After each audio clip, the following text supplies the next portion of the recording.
Ladies and gentlemen, a very good afternoon to you. I'm speaking to you live from England, as I always do. My name is Mark Drax, and I'm speaking on behalf of SASH, the Society for the Advancement of Sexual Health. And I am about to conduct another fun conversation from the couch with Eddie Capparucci. I'm going to say no more. I'm going to let you, Eddie, introduce yourself and say hi. Well, Mark, hello to you and hello to your audience. And basically, my name, again, as you said, is Eddie Capparucci, and I am a licensed therapist, and I specialize in the area of sexual and pornography addiction. My wife and I, we have a ministry in Highland, North Carolina, where I work exclusively with men who are dealing with sex and pornography addiction, and my wife works with their wives in helping them to recover from the betrayal trauma that they are dealing with. Eddie, it's amazing. And I think let's just get straight out right here at the beginning. You and I have a lot of similarities. I also work exclusively with men. I'm a trained coach, and I help men who've been traumatized. And a lot of my clients have sexual addiction issues, among many other challenges. I coach them back into making healthier life choices. So you and I very much can support each other. You're the therapist, I'm the coach. So let's have some fun. I've got a whole bunch of questions on my left-hand screen here, Eddie. So if it's okay with you, I'm going to jump right in because I want you to tell us all about your book, which is entitled Why Men Struggle to Love, Overcoming Relational Blind Spots. And I'm going to kick off with the following question, Eddie.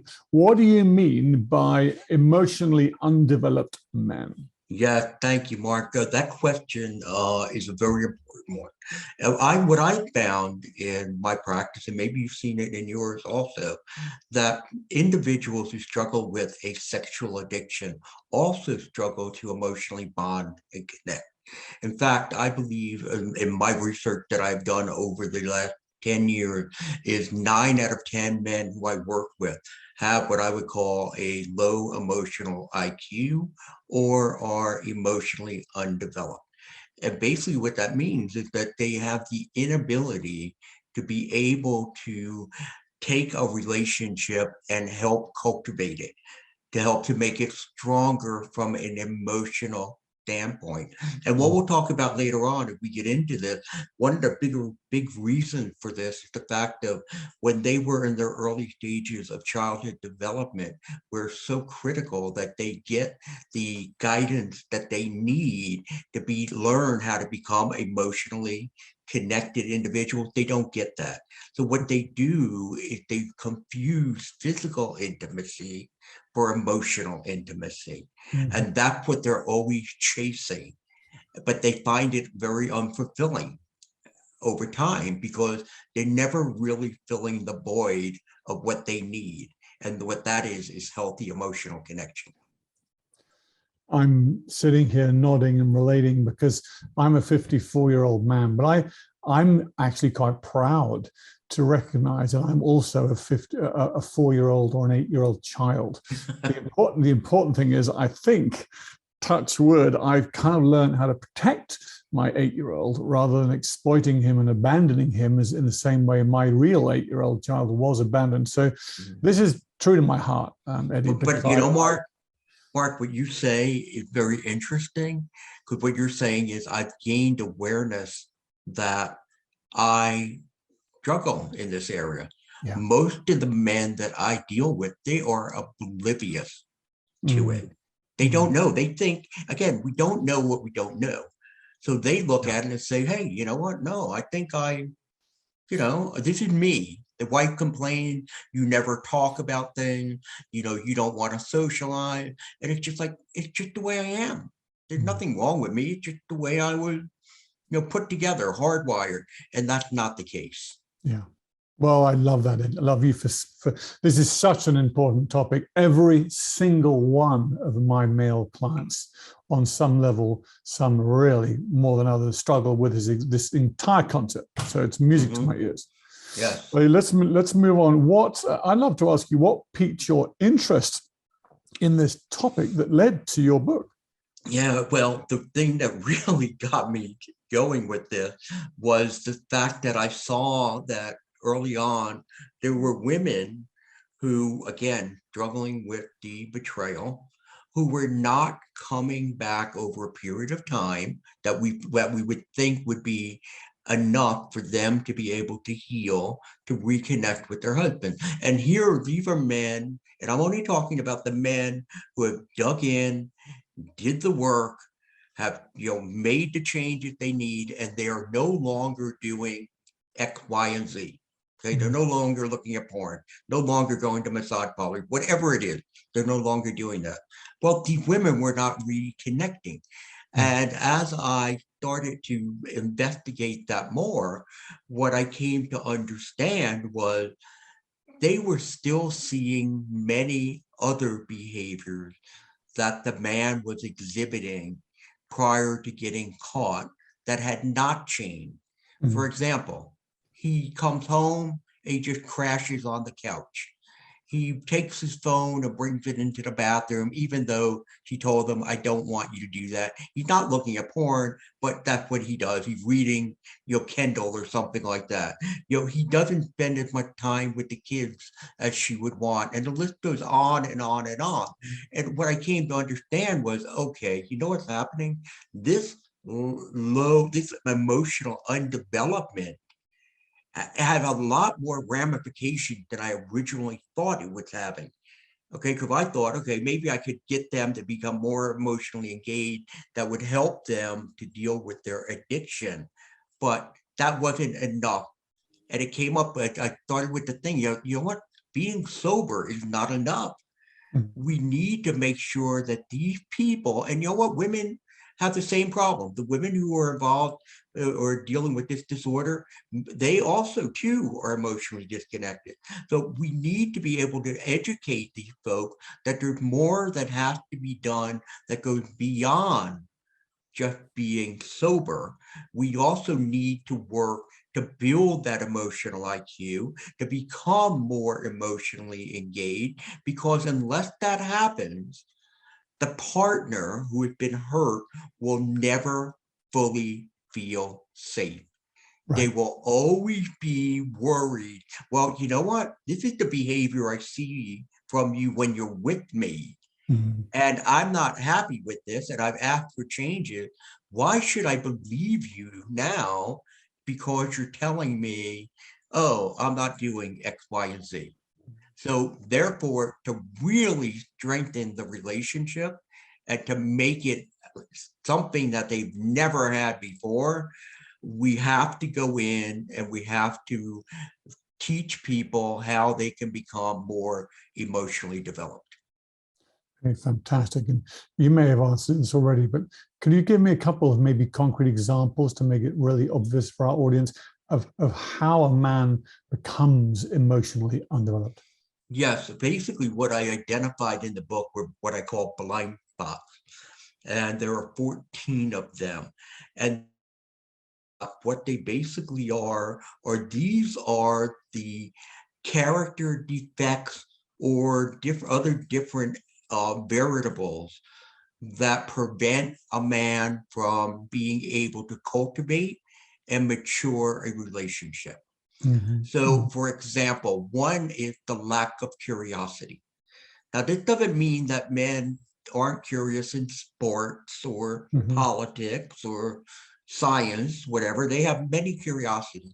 But when it comes to relationships, they're void. So therefore, the wife comes in, and I'll tell you an example from one of my clients.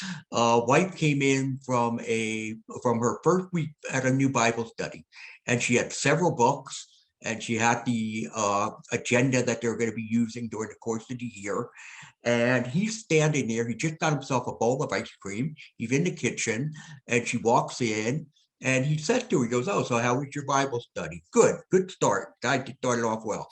She's like, she goes, oh, it was really interesting. We have a really amazing curriculum this year. Do you want me to sit here and go through the books with you? And he sits, he looks at her, he looks down at his ice cream, he looks back, he goes, nah, and he walks away. So yeah, right. So yeah, you can imagine what her response to that was. But again, it's just this idea that, you know what, not to go deeper with things. Like, you know, a woman comes home and she goes, oh my gosh, my boss was such a jerk today. Oh, I'm really sorry to hear that. Yeah. That's it. Mm. That's it. Versus what happened? Oh, and she tells the story. Oh, so how are you feeling about all of it? And then she started talking about her emotions and stuff. Wow, you know what? That kind of reminds me of something you went through several years ago. Is Mm. that similar to what this is? See, it's that engagement. They Right. lack the ability to do it. So that's what we teach them, how you can become more curious. And like I said, there's 14 of those areas that I've identified, and we have to walk them through each of them, or not all of them. Most guys wind up uh, resonating with anywhere between 7 and 10 of the 14. Mm-hmm. When I talk to my male only clients, I find myself saying this particular thing to pretty much every single one of them. And that is that women, their partners, and so far all of my clients have had female partners, but it would apply, it wouldn't matter whether the partner was a man or woman. I say your partner needs 3 things to at least build a foundation with you in terms of emotional stability. They need to feel seen, they need to feel heard, and they need to feel safe. And that's kind of what you're talking to here. Yes, you are right. You are on target with that, Mark. They Of course, have it to does. feel all. I think it totally reversible too, because I now know from my own struggles, traumas, abuse, addiction, struggles, and everything else, that I just needed to feel seen and heard and safe. And I was not kept safe or seen or heard as a child. Right, So which led to many of your problems moving forward. absolutely. So see, now you're going back to my other book, Going Deeper, How the Inner Child Impact Your Sexual Addiction, Right. and those 9 kids. But 2 of them are the child who's unnoticed and a child who's not affirmed. There we See, go. it all ties together. It does. Well, that's why I love this work, because so much it does. That's why we have to keep going. Tell me, Eddie, society, do you believe that it plays, well, what kind of a role do you think society plays in men struggling to emotionally connect? I think it still plays a major role in it. Now, things have definitely changed. Starting in the 1960s and moving, on. I mean, I'm older than you. I'm 64. I'm going to be 65. So, but I remember, back when it used to be, okay, girls were taught, play with dolls, be more submissive, be quiet, all that. Boys, rough and tumble. Now as we moved on, and rightfully so, we started to teach boys, hey, you know what? It's okay to start to experience some emotions and feel them. However, I don't believe that. Oh, and at the same time, we're teaching girls, hey, it's okay to be more assertive. It's okay to do things that normally women never did before. And we've seen girls take hold of that and become women who have just broke through the glass ceiling, who are really out there making a difference in the world. Men, on the other hand, and boys, on the other hand, we haven't really advanced that far into becoming more emotional creatures, emotional spirit, the way God would want us to be. And I think a big reason for that is because fathers still have this fear that if I don't toughen this kid up somewhat, people are going to walk all over him. And I'm not going to let that happen. So therefore, while mom might be trying to soften him to say, hey, it's really important to be well balanced.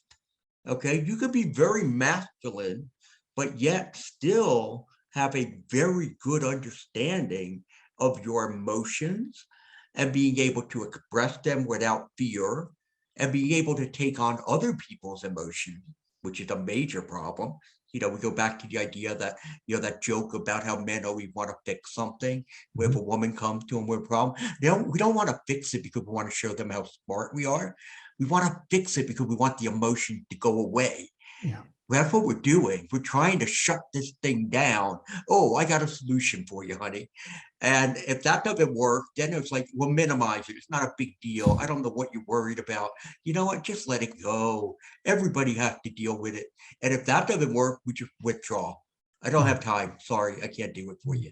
So I think society's still on, when it comes to boys, we're still trying to push a little bit too much on the rough and tumble side without giving as much emphasis to the emotional part of the equation. Yeah. When I work with groups of men, which I do from time to time, one of my favorite little tricks is, like, on the whiteboard, I put the word men and women at the top, and I draw a line down the middle. And then I have my 6 men, I take workshops of 6 men at a time. I say, so sing out some words that you think describe men.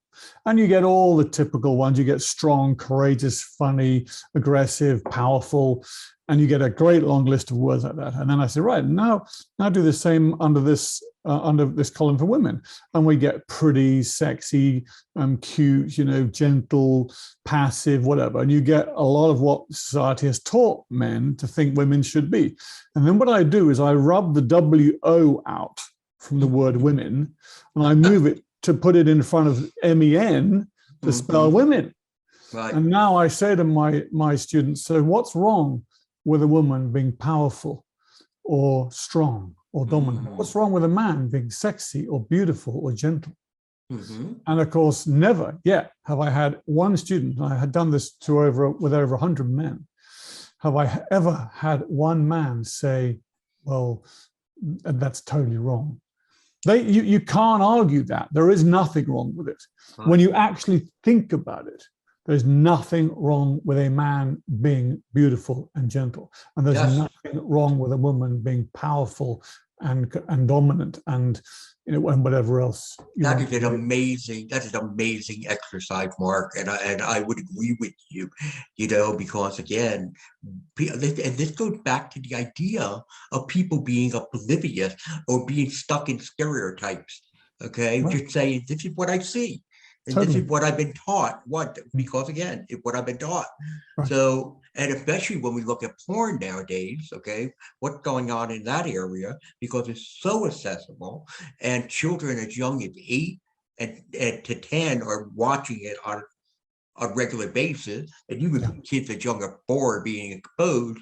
But what's the message that little boys are getting? They're getting the message that it's okay to objectify little girls.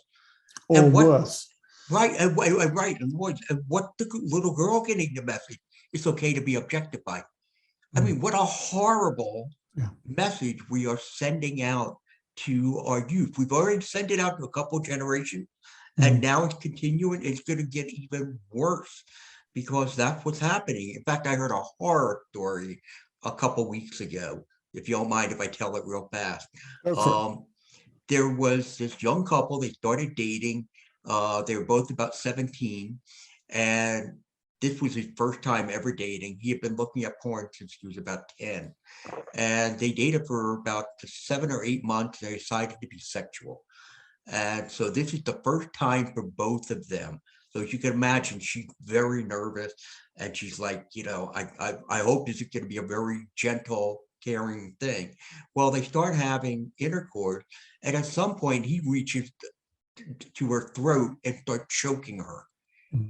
And she's like freaking out, like, what the heck is this? And she pushes him off, and she goes, are you trying to kill me?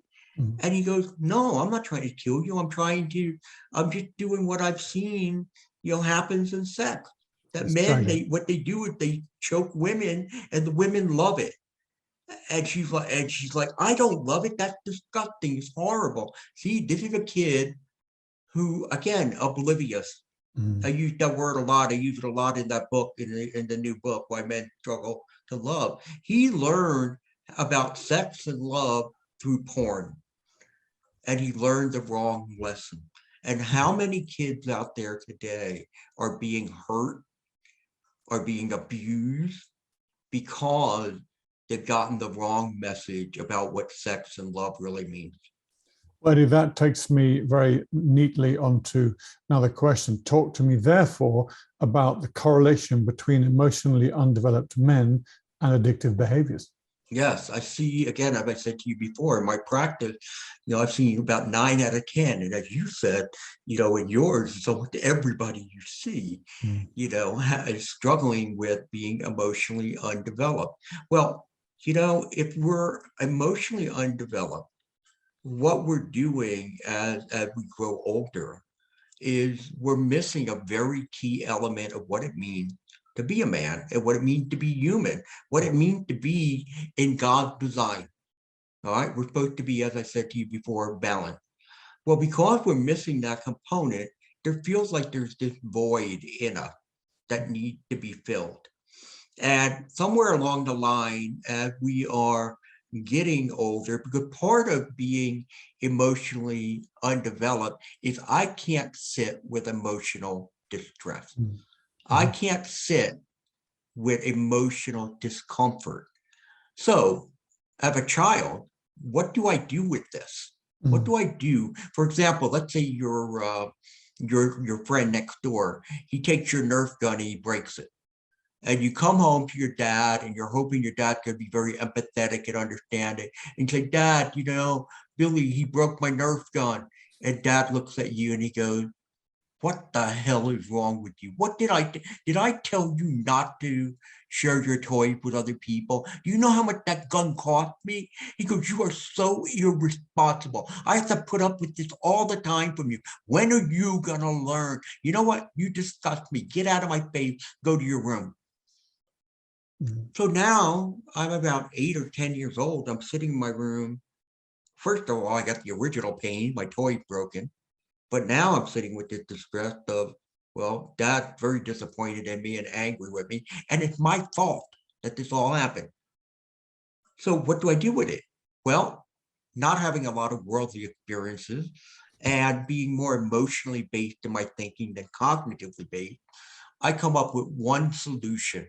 And it's a wonderful solution for a kid to think of. I won't think about it.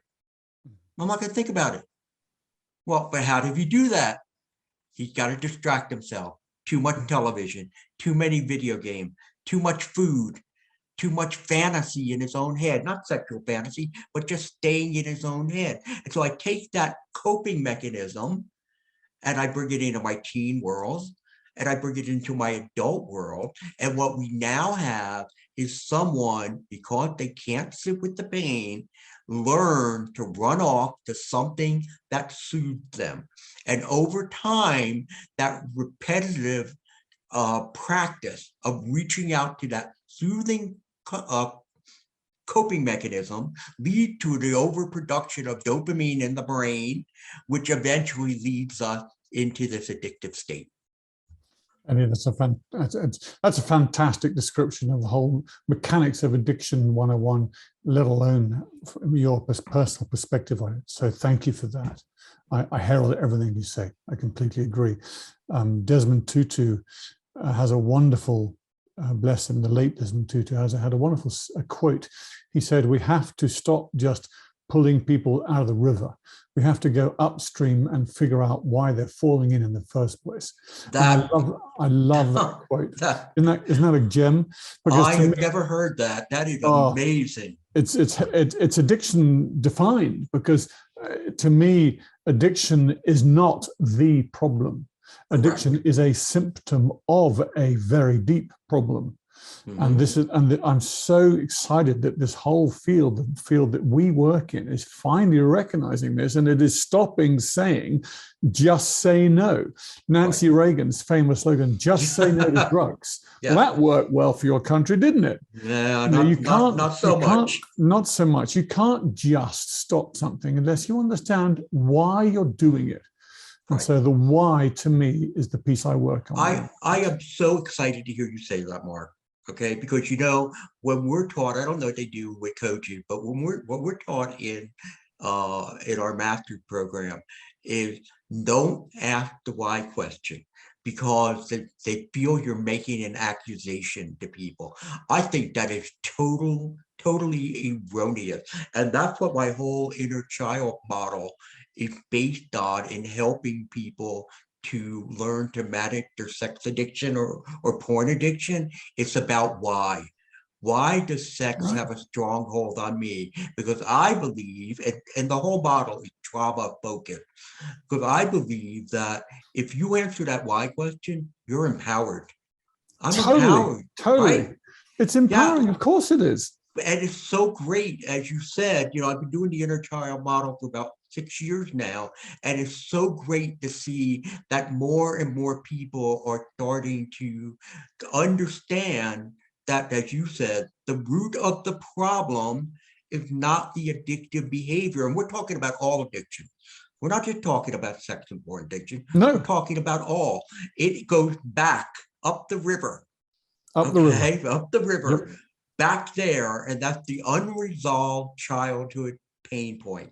So if Right. I put my three elements together that I put together for what causes addiction: one, unresolved childhood pain point; two, the inability to sit with that emotional distress; and Mhm. three, the fact that we are emotionally undeveloped.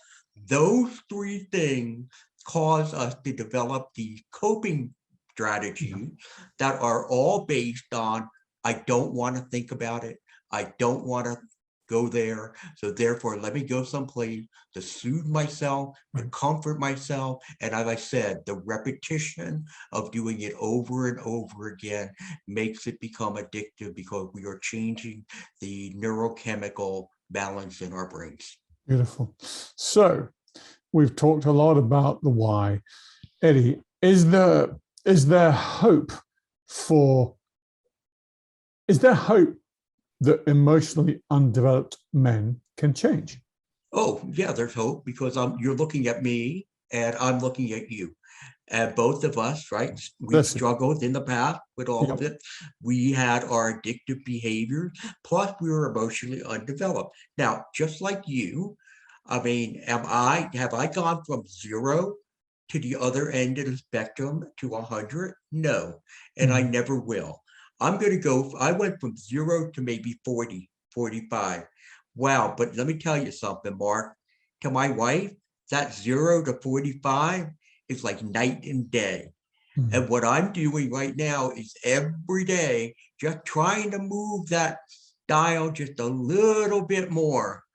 That pathway of sanctification that I'm walking down to be more and more Christ-like. I'm trying to move that dial. So yes, there is hope.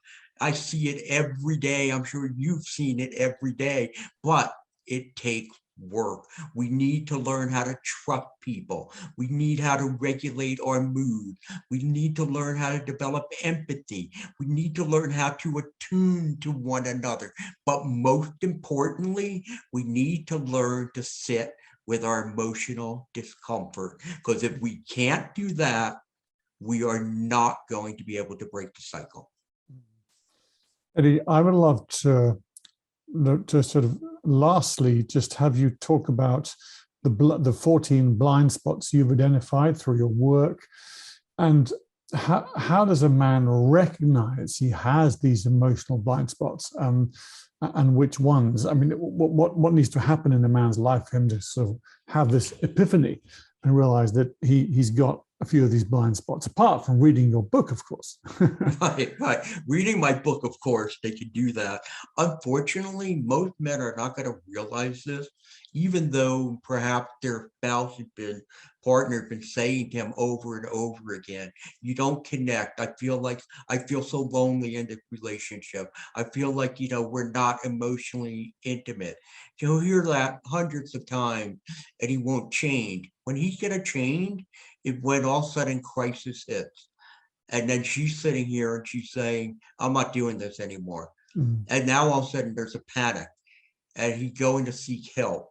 And at that point, that's when most of them, if they sit down with someone who's doing the work when it comes to sexual addiction, pornography addiction that we're talking about, which is more trauma focused and also more emotionally intimate, emotionally connection as our focus of healing, then he's going to find out, oh, wow, okay, I know what's lacking.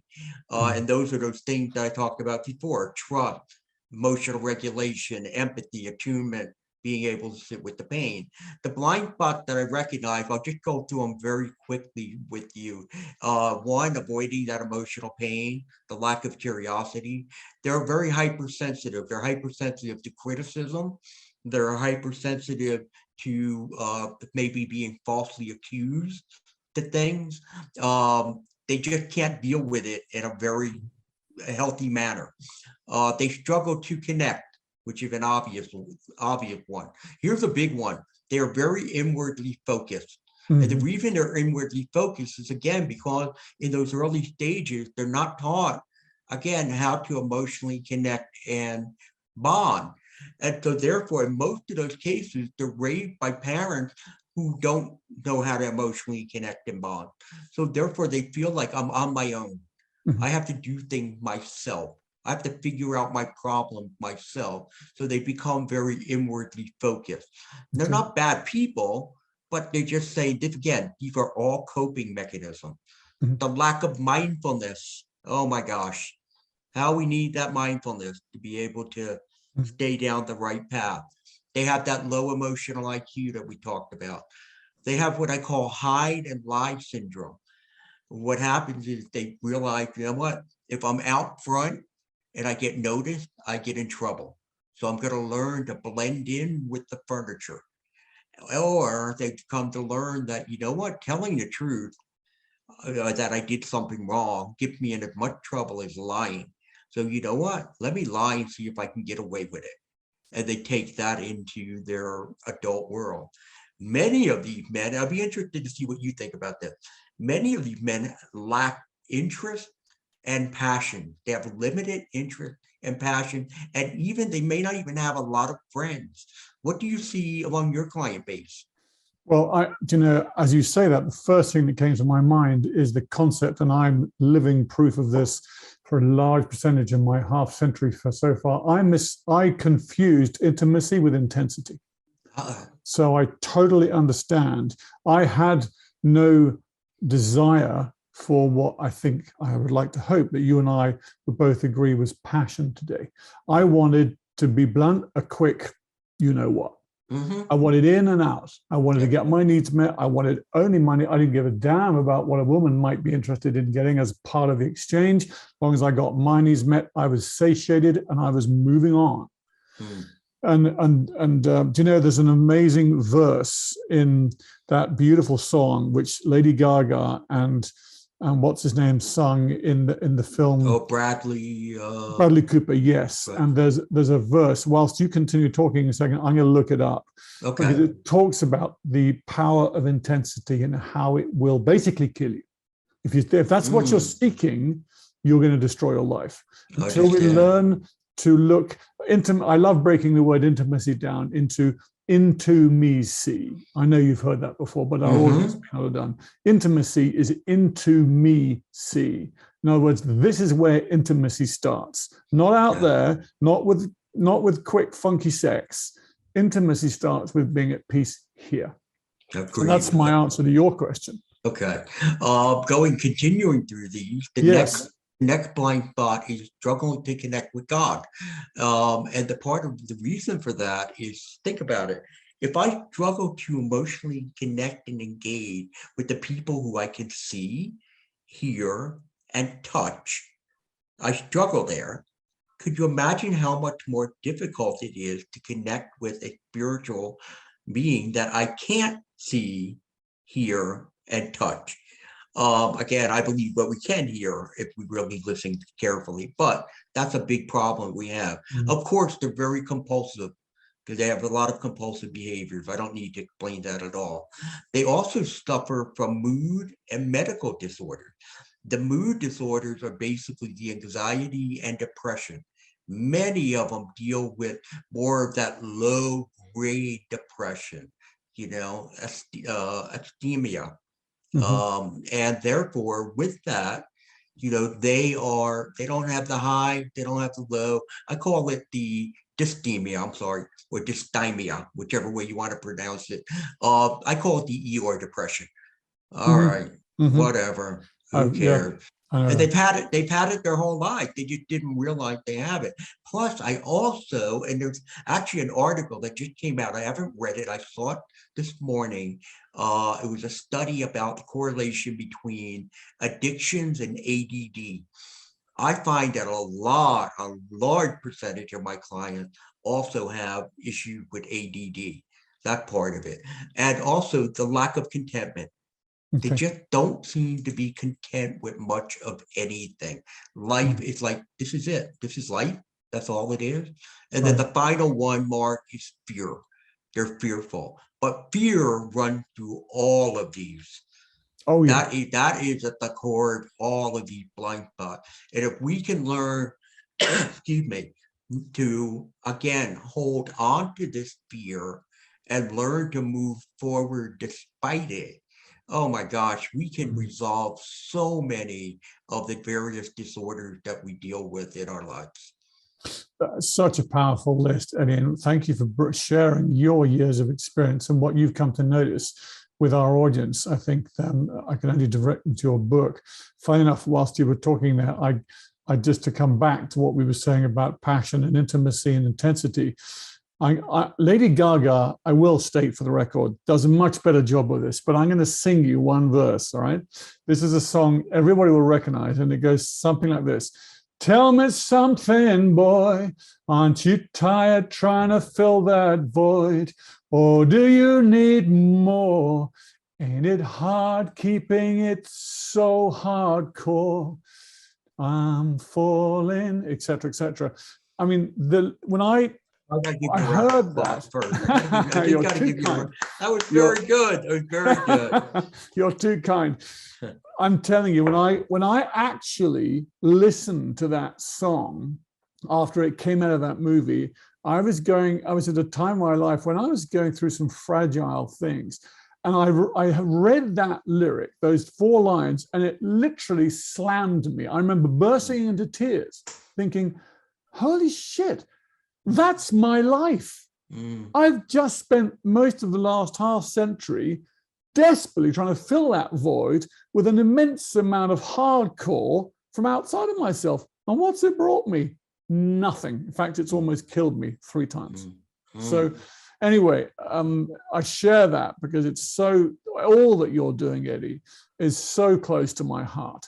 Let me end with this one, Eddie. I've loved talking to you. I'm going to finish off with one question, if I may, which is of those blind spots, if a man starts to suspect that he's got problems, and he won't necessarily be aware of your blind spots, per se, if he hasn't read your book, but which principle of those 14 blind spots might you advise someone to start looking at first to start a journey of recovery? Yeah, that's a really great question, Mark. And I get that question so often from people who have read the book or even clients. The answer is it doesn't matter. Beautiful. Okay. The one you go after is the one that you feel you may be able to master the easiest. Because you know what? And I'll tell you, I'll give you a little secret here, but don't tell anybody. They all interrelate. And when you start addressing one, you are then also addressing 5 or 6 other ones. And then you start tackling the other one, and then you're addressing 5 or 6 more. They just all relate. So you see growth throughout with all of them. That's beautiful. That's beautiful. Eddie, I hope that's given you a chance to share a bit of your book and your soul. I know I've related incredibly strongly to what you've been saying. I believe that understanding the why and going deeper, and I can't overstate the importance of going way beyond just abstinence. So what you're doing speaks to that, and I herald you for it, Eddie. Thank you. I appreciate those very kind words. Is there anything else you would like to share with our audience before we say goodbye for today, where they might find you, your website, just Sure. to have a plug? Right. Okay. I'll do a plug. If they want to learn more about the inner child and the inner child model, they can go to www.innerchild-sexaddiction.com. Again, that's innerchild-sexaddiction.com. If they want to find out more about the emotionally undeveloped man, they can go to www.strugglingmen.org.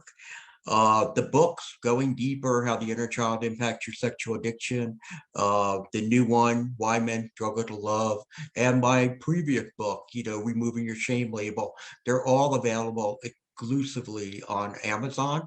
And if they want to learn more, or if they're looking to engage with somebody who does this kind of work, they can reach out to me. I'm not taking new clients. I haven't taken them in a while. However, I have trained a network of clinicians, coaches, and counselors on the blind spot method, as well as in this idea of the inner child model. So if they reach out to me at edcappa, EDCAPPA @gmail.com, I'll be happy to send a referral. I answer every email. I answer every phone call. Like I said, despite the fact I'm not taking new clients, but I want to make sure people are getting the help. And if I can say one last thing, if you're struggling, just step out of the dark.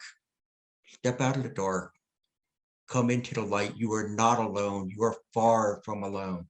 And there is so many wonderful, tremendous resources. SASH has so many of them also.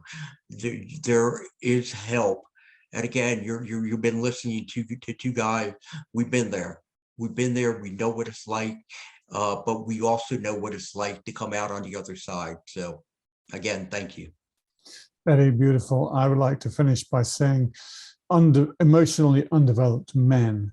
Emotionally undeveloped does not mean emotionally terminally ill. Correct. It means you have a challenge, and absolutely it can be overcome. In fact, you can turn it into a positive and soar literally on the wings of eagles if you really want to grow your emotionality and just to get curious and ask that question, why? Eddie, it's been an absolute pleasure talking to you. I hope very much to see you at our conference in October, and if not before. But for now, Eddie, a huge hug from across the pond in little old England, and I look forward to seeing you later this year. Eddie Capparucci, bless you. Thank you so much. Thank you, Mark, and bless you too. Take care.